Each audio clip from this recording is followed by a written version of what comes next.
In this video, I'm going to show you how you can get real-time market data in TradingView. First, you will need to sign into your TradingView account, and then you will click on your profile icon found in the top right corner. Now, select Settings and Billing. From here, from the left-hand side, you want to select Subscriptions. And at the bottom, you will see Real-Time Market Data, Discover Real-Time Market Insights.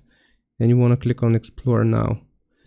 If you scroll down, it is going to show you all of the data which you can get, and you need to continue to scroll down until you see the option to subscribe to real-time markets. You'll need an active plan or trial before subscribing real-time data. And it's going to tell us that they will guide us through it. So first, you will need to select a plan here, so which plan you want to get.